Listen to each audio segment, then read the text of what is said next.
اس کی حقیقت اس سے زیادہ بالکل نہیں ہے کہ یہ دنیا میں بس کہ میرے اتنے بیٹے ہیں، ان کی یہ تعلیم ہے، ان کی یہ ڈگریاں ہیں وغیرہ وغیرہ۔ تو اصل چیز پھر کیا ہے؟ اگر یہ صرف دنیا کی زینت ہے تو دنیا کی کون سی چیز ہے جو انسان کے لیے قابل فخر ہے؟ سر صالحات نیکیاں.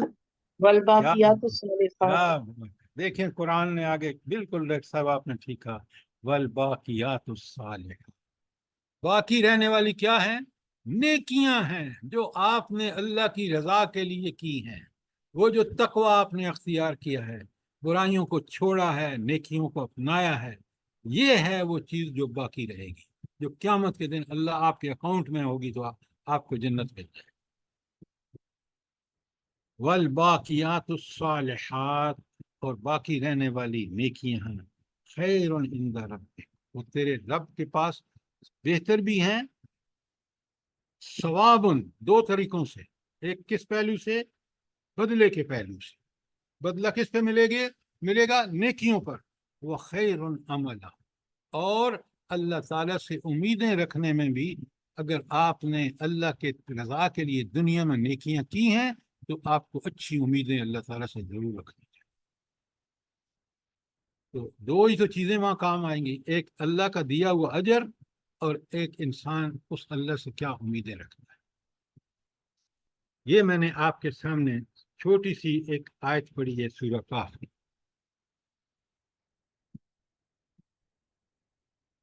جزاک اللہ سر جی، یہ آیت جب بھی پڑھتے ہیں تو یہ بڑی جھنجھوڑ دینے والی آیت ہے، گزرتے نہیں ہیں، اس وقت ایک دھچکا لگتا ہے ہمیں کہ واقعہ میرا رب صحیح کہہ رہا ہے، اور ہمیں اس کے لیے بہت کوشش کرنی چاہیے۔ اچھا، اب یہاں دیکھیں، کبھی نہ بھولیں کہ قرآن مجید وہ اللہ تعالیٰ کا کلام ایسی کتاب ہے کہ جس نے نہ صرف مرض بتائی ہے، اس مرض سے بچنے کا طریقہ بھی بتایا ہے۔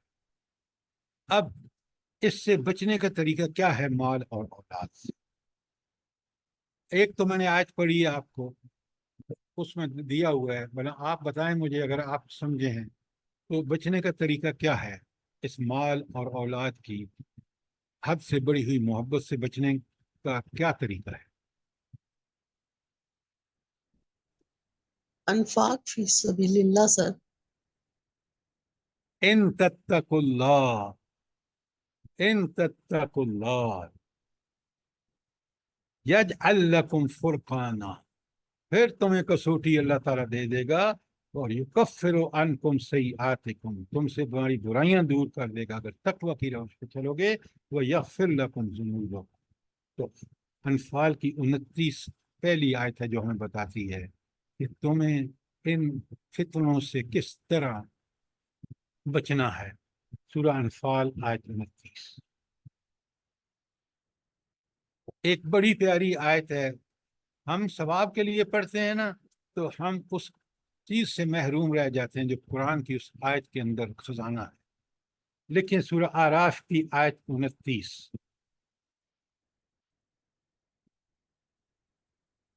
سورہ آراف، ساری 29 نہیں، 96، 96 نمبر، بڑے غور سے سنیے، یہ ان مرضوں کا علاج ہے۔ وَلَوْ أَنَّ أَهْلُ الْقُرَىٰ آمَنُوا، کاش بستی کے لوگ ایمان لاتے، واتقوا، اور تقوی اختیار کرتے، ایمان لا کر کیا کرتے؟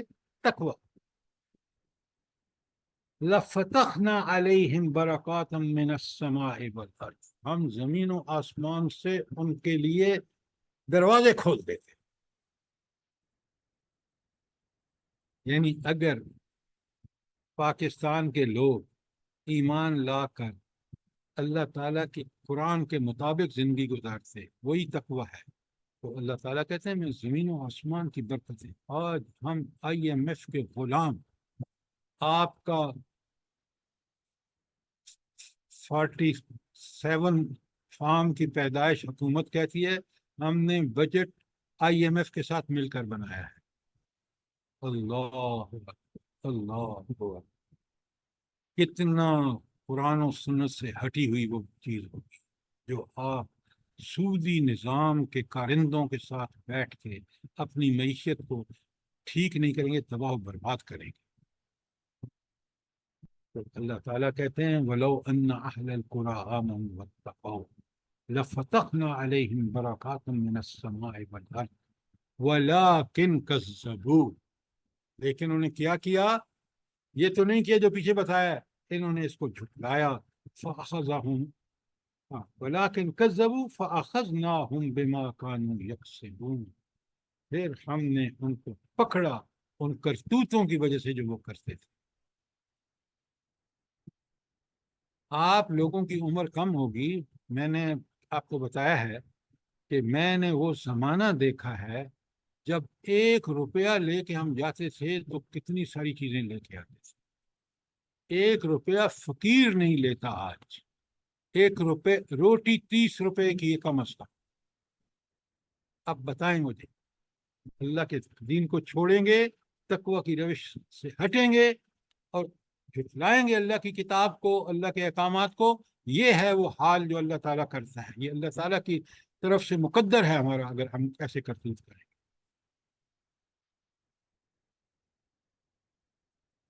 تو آپ کو بچنے کا طریقہ بھی سمجھا دیا۔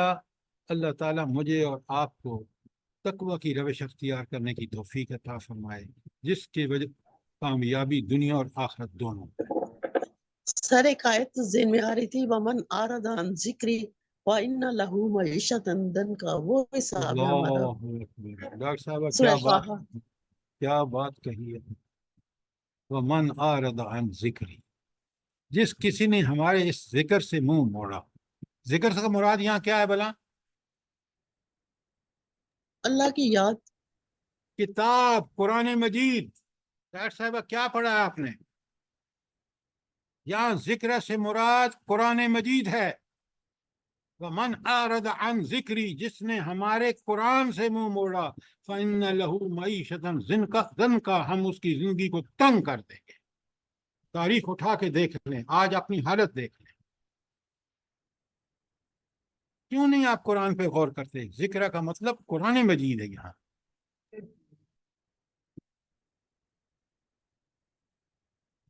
بنا ہماری کیفیت قرآن میں، جو آج ہماری کیفیت ہے جس میں ہم، تو اس کیفیت کو قرآن کی کس آیت میں بیان ہوا ہے، بیان کیا گیا ہے؟ جلدی بتائیں۔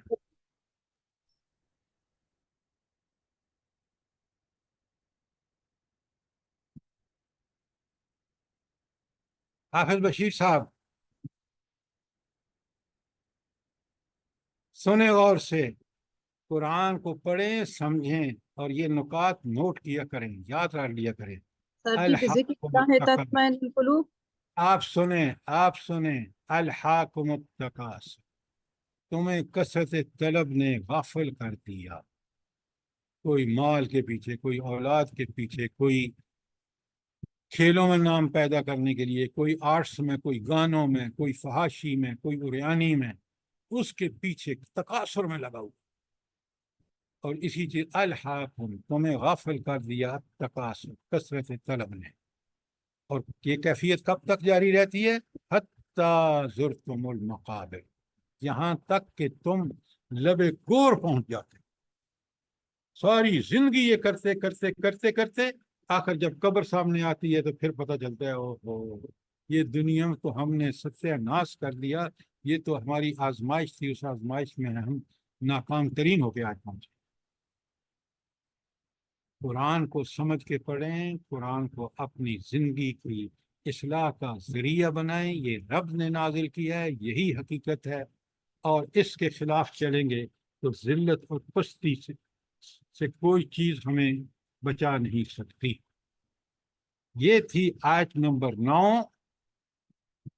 یا ایہا الذین آمنوا، اے وہ لوگوں جو ایمان لائے ہو، لا تلہکم اموالکم ولا اولاد، نہ تو تمہیں مال کی اور نہ اولاد جو ہے وہ تمہیں ہلاکت میں ڈالے، عن ذکر اللہ، اللہ کے ذکر سے۔ اچھا، یہ جب ذکر اللہ کہتے ہیں ہم، جس اس آیت میں آیا ہے، تو اس کا مفہوم کیا ہے؟ اس کا تشریح کیا ہے؟ اللہ کا ذکر سے مراد کیا ہے؟ جب میں اور آپ کو سمجھنا چاہیے اللہ کی اطاعت ہے سر. فرما یہ برداری تعالیٰ کی. دیکھیے بات کو اس کانٹیکس میں سمجھتے ہیں، بات آپ کی at the end of the day ٹھیک، لیکن یہاں ذکر اللہ کا مطلب کہ اللہ کی یاد زبان سے بھی اور عمل کرتے وقت ہر عمل میں سامنے رکھنا کہ اللہ نے کیا حکم دیا. تو ذکر الہی جو ہے یا ذکر اللہ جو ہے وہ زبان سے بھی ہے، اور سب سے زیادہ زبان سے اس وقت ٹھیک ہے جب اس کے مطابق عمل ہوگا. اقامت صلاۃ کا حکم ہے وہ ذکر اللہ ہے، انفاق فی سبیل اللہ ذکر اللہ ہے، اور اللہ تعالیٰ جھوٹ چھوڑ دینا یہ اللہ کی بتائی ہوئی بات ہے، یہ بھی ذکر اللہ ہے. تو ہر برائی سے رک جانا اور ہر نیکی اللہ کے حکم اور رسول صلی اللہ علیہ وسلم کے طریقے پر کرنا یہ ذکر اللہ ہے.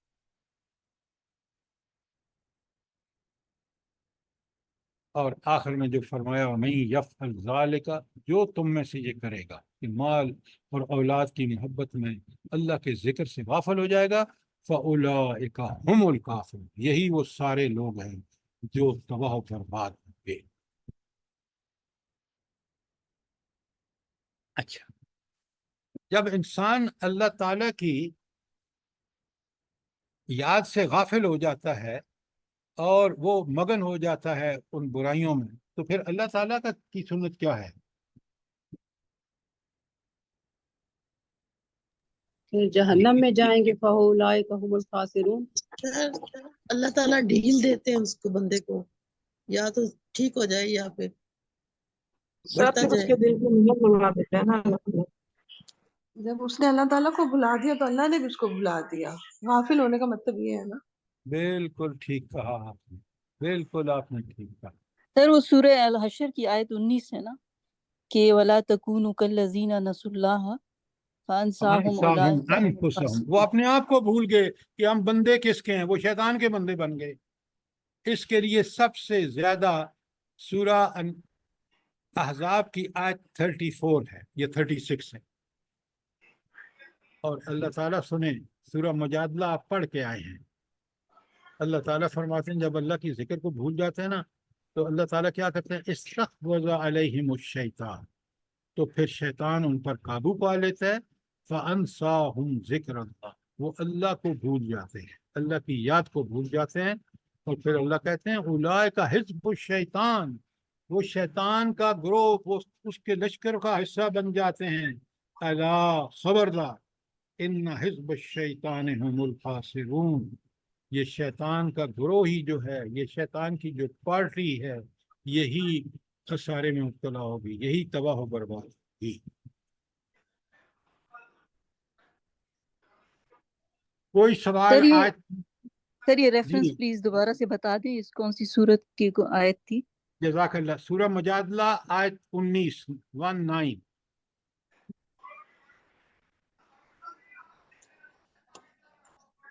اچھا، اب آیت نمبر 10 سنیے.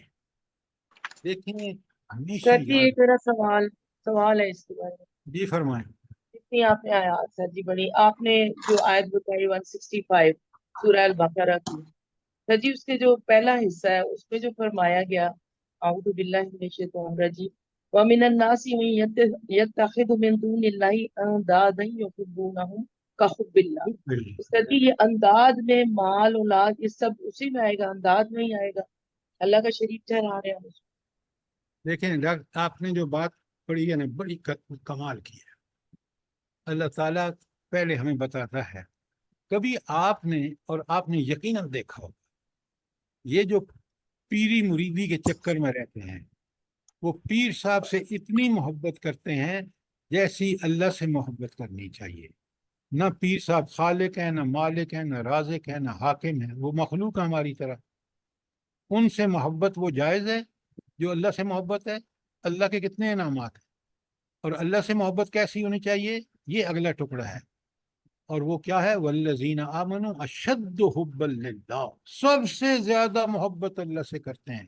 اور یہ پیروں والے، اولیاء والے، یہ سارے سب سے زیادہ محبت اپنے اولیاء سے کرتے ہیں، اور ایسی محبت کرتے ہیں جیسی اللہ جیسی ہستی سے جس کے رحم و کرم کی کوئی انتہا نہیں.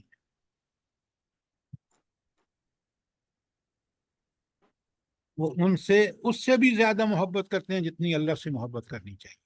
اب بات سمجھ آئیے نہیں؟ جی اچھا، کوئی اور سوال؟ دیکھیے، درس کا فائدہ یہ ہوتا ہے کہ آپ اس درس جس کو ہم نے پڑھا سمجھا ہے اس میں کوئی چیز ایسی نہ رہ جائے جو ہمیں سمجھ میں نہ ہو اور ہمیں عمل کرنے میں اس پر مشکلات ہو۔ آپ سر جی سنیے، یہ شرک ہے اور بدعات بھی تو اس میں شامل ہوئیں گی نا، جو لوگ بدعات کرتے ہیں۔ دیکھیے ہر چیز وہ جو نافرمانی ہے اللہ تعالیٰ کی، بدعت کیا ہے؟ آپ بدعت اور نافرمانی میں فرق یہ ہے کہ بدعت کرتے وقت آپ اس کو سمجھتے ہیں کہ آپ نیکی کر رہے ہیں۔ یہ بدعت کا اور بڑا فتنہ ہے کہ بدعت ایک تو نافرمانی کر رہے ہیں اور آپ یہ سمجھ کے کر رہے ہیں کہ یہ تو اللہ کا حکم ہے، نعوذ باللہ، یہ رسول اللہ صلی اللہ علیہ وسلم کا طریقہ ہے، نعوذ باللہ۔ یہ بہت بڑا بدعت کا سب سے بڑا نقصان کا پہلو ہے۔ بات سمجھ آئیے کہ نہیں؟ جزاک اللہ۔ جی سر۔ سر میں ایک بات کر سکتی ہوں؟ جی فرمائیے۔ انتہائی دکھ اور افسوس ہوتا ہے کہ جب انسان شرک کی انتہا کو چلا جاتا ہے، یعنی حج کر رہا ہے۔ ابھی حج کے گروپس میں ایک تھا حاجی، تو اس نے اپنا نام لکھا ہوا غلام نیریاں شریف۔ تو میں نے اسے کہا کہ آپ حرم میں کھڑے ہیں، طواف کی باتیں کر رہے ہیں، اور ابھی آپ نے غلام نیریاں شریف رکھا ہوا ہے اپنا نام، آپ اللہ کے غلام نہیں بن رہے ہیں ابھی بھی۔ تو مجھے پرسنل میں میسج کر کے اس نے اتنی سنائی کہ آپ سوچ بھی نہیں سکتی کہ مجھے وہاں سے کیا ملا ہے نیاریاں شریف سے۔ میں جو کچھ ہوں انہی کی وجہ سے ہوں۔ تو اللہ تعالیٰ ہدایت نہ دے تو حج اور عمرے بھی کوئی اثر نہیں کرتے۔ اللہ کی بارگاہ میں کھڑے ہو کے بھی جس کے اوپر اثر نہ ہو، اس بد نصیب کا کیا علاج ہو سکتا ہے؟ آپ نے بالکل ٹھیک کہا۔ دیکھیے یہ سب سے بڑی اس شخص کی جو ناکامی ہے، یا اس کو کسی نے قرآن سمجھایا ہی نہیں کہ یہ ساری نعمتوں کا دینے والا صرف اللہ تعالیٰ ہے۔ مخلوق میں کسی کے پاس کوئی اختیار ہے ہی نہیں۔ وہ دعا کر سکتا ہے، کچھ چیز نہیں دے سکتا، ہر چیز انسان کے پاس اللہ کی دی ہوئی ہے۔ اب آپ دیکھ لیں کہ وہ شخص اللہ سے محبت زیادہ کرتا ہے یا اپنے پیر سے؟ آپ مجھے بتائیں۔ یہی وہ آیت بتا رہی ہے، وہ اپنے پیروں سے غیر اللہ سے محبت اللہ سے بڑھ کر کرتے ہیں، حالانکہ ایمان کا تقاضا، اللہ تعالیٰ کی نعمتیں اور احسانات کا تقاضا ہے کہ ہر بندہ سب سے بڑھ کر اللہ سے محبت کرے، اور اللہ سے محبت کا ثبوت اللہ تعالیٰ کی اطاعت ہے، عبادت ہے۔ تو سر جی قرآن پڑھتے ہی نہیں ہیں تو پیر کیسے بن جاتے ہیں؟ اپنے آپ شروع ہو جاتے ہیں؟ وہ تو ہم جیسے جاہل ہیں جو ان کو پیر سمجھتے ہیں۔ بھائی جس کو قرآن اور نبی سے کوئی تعلق نہیں ہے وہ کہاں سے ایمان والا بن گیا؟ بالکل۔ بعض پیروں کو تو کلمہ بھی پورا نہیں صحیح پڑھنا آتا۔ استغفر اللہ۔ اچھا اب سنیں آیت نمبر 10۔ اللہ تعالیٰ فرماتے ہیں، آپ ذرا غور سے آیت کو دیکھیے، وَأَنفِقُوا مِمَّا رَزَقْنَاكُمْ، اور خرچ کرو اللہ کے لیے اس مال سے جو رزقناکم، جو ہم نے تمہیں دیا ہے۔ ذرا غور فرمائیے، یہ مال انسان جب تک یہ سمجھتا ہے نا اللہ کا دیا ہوا ہے پھر تو ٹھیک ہے، جب وہ سمجھتا ہے یہ میں نے اپنی قابلیت سے، اپنی ڈگری سے، اپنی ذہانت سے کمایا ہے، وہ فتنہ میں مبتلا۔ تو مال جس کسی کو ملا ہے وہ اللہ ہی کا، اور وہی اس کے لیے آزمائش ہے۔ اللہ تعالیٰ کہتے ہیں وَانفِقُوا مِمَّا رَزَقْنَاكُمْ، خرچ کرو اس مال کو جو ہم نے تمہیں، مِن قبل ان یاتی احدکم الموت، قبل اس کے کہ تمہیں وہ موت آ جائے جو بالکل وقت مقررہ وقت پہ آنی ہے، ایک سیکنڈ نہ ادھر نہ ادھر، اس سے پہلے پہلے خرچ کرو۔ جب تم مال کو خرچ کرو گے اللہ کی رضا کے لیے تو تمہارے اندر اللہ کی محبت بڑھے گی اور مال کی محبت کم ہوگی۔ یہ ہے انفاق فی سبیل اللہ کی دعوت پر عمل کرنے کا نتیجہ۔ آپ ہر قسم کے نفاق سے نجات اس وقت پائیں گے جب آپ اللہ کا دیا ہوا مال اللہ کی رضا کے لیے، اللہ کی محبت کے لیے دیں گے، اور مال سے محبت کم سے کم کریں گے۔ اس وقت پتہ ہے بندہ کتنا، ذرا دیکھیں کیا حسرت ہے بندے کی، کس بندے کی؟ جس نے موت سے پہلے خرچ نہیں کیا۔ اب وہ کہتا ہے، دیکھیں الفاظ دیکھیں، ذرا غور کریں۔ ہاں، جب موت آئے گی تو کیا کہے گا؟ فَيَقُولُ، پھر وہ کہے گا رب لولا اخرتنی الی اجل قریب، اے اللہ تو نے تھوڑی مہلت کیوں نہیں دی؟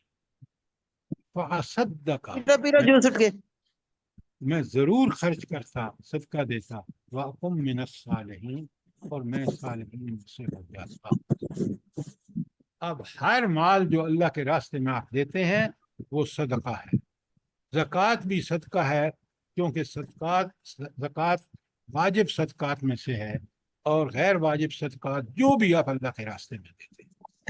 اس لیے یہاں اس آیت 10 کو پوری طرح سمجھیے اور اپنی زندگی میں آج سے اس بات کا عہد کیجیے کہ آپ اس وقت کا انتظار نہیں کریں گے جب موت آئے گی اور پھر آپ کچھ بھی نہیں کر سکیں گے۔ آپ ضرور بس ضرور اللہ کے راستے میں مال خرچ کریں۔ آیت نمبر 10 پہ کوئی سوال ہو؟ سر جی سوال یہ کہ یہ سورہ اللیل کی جو 18، 19 اور 20 آیتیں یہ اس میں آ سکتی ہیں؟ الذی یؤتی مالہ یتزکیٰ وما لأحد عنده من نعمت تجزی الا ابتغاء وجہ ربہ العالی۔ دیکھیے بڑی پیاری آیات آپ نے پڑھی ہیں۔ پہلی بات یہ ہے کہ مال سب سے پہلے انسان کا تزکیہ کرتا ہے۔ اب یہاں آپ مجھے پہلے بتائیں نا کہ مال کیسے تزکیہ کرتا ہے، اس کو کھول کے بتائیں تاکہ سامنے والا سمجھ لے۔ دیکھیے سر تزکیہ بڑے غور سے سنیے، تزکیہ کیا ہے؟ کہ میں قلبی حالت میری ایسی ہو کہ مجھے سب سے زیادہ اللہ سے محبت ہو، تاکہ میں اللہ کے احکامات، اللہ کے فرامین، اللہ کے حقوق، بندوں کے حقوق ٹھیک ٹھیک پوری کروں۔ یہ میرا تزکیہ ہو کہ میں اس بات پر لگ جاؤں، ڈٹ جاؤں، اور وہ مجھے حاصل ہوگا جب میں اللہ تعالیٰ کی رضا کی حصول کے لیے انتھک کوشش کروں۔ پہلی چیز جو مجھے اللہ کی رضا جس سے حاصل ہوگی، جس سے اللہ کا قرب حاصل ہوگا، وہ انفاق فی سبیل اللہ ہے۔ یہ ہے کہ انفاق فی سبیل اللہ سے تزکیہ، قرب الہی، سب کچھ۔ کیوں؟ آپ اللہ کی محبت کا ثبوت دیتے ہیں کہ جو پسندیدہ مال ہے آپ وہ اللہ کی راہ میں خرچ کرتے ہیں۔ اس صحابی کا نام اس وقت میرے ذہن میں نہیں ہے، وہ کہتا ہے جب اس نے یہ آیت سنی نا تو اس نے کہا سب سے قیمتی میرا مال میرا باغ ہے۔ اس نے وہ باغ بیٹی اپنی بیوی سے کہا، ڈردا سر ابو دردہ رضی اللہ تعالیٰ عنہ، انہوں نے کہا اپنی بیوی سے باہر سے آواز دی، اب باہر آ جا۔ دیکھیں کیا صحابہ اور صحابیات کے انداز تھے، اللہ سے محبت کیسی والہانہ، قیمتی باغ جو ان کی ساری زندگی کا دار و مدار اس پر ہے، وہ کہتے ہیں میرا رب راضی ہو۔ یہ ہے تزکیہ۔ اب مجھے بتائیں وہ شخص اللہ کی رضا کے لیے کیا نہیں کرے گا جس نے اپنا سب سے قیمتی باغ اللہ کے راستے میں دیا۔ آیات کو پڑھیں، سمجھیں، اور ان واقعات صحابہ اور صحابیات کا آپ انداز دیکھیں۔ تو یہ صدقہ، یہ انفاق فی سبیل اللہ، چاہے وہ زکوٰۃ کی شکل میں ہو جسے صدقہ واجب کہتے ہیں، یا وہ جو اللہ کے راستے میں خرچ کرنا ہو غریبوں، مسکینوں، ضرورت مندوں کے لیے، آپ اللہ کی رضا کے لیے اس کو دیں۔ پھر دیکھیں رب آپ کو کیسا ایمان دیتا ہے، پھر رب آپ کو کیسا قرب عطا فرماتا ہے۔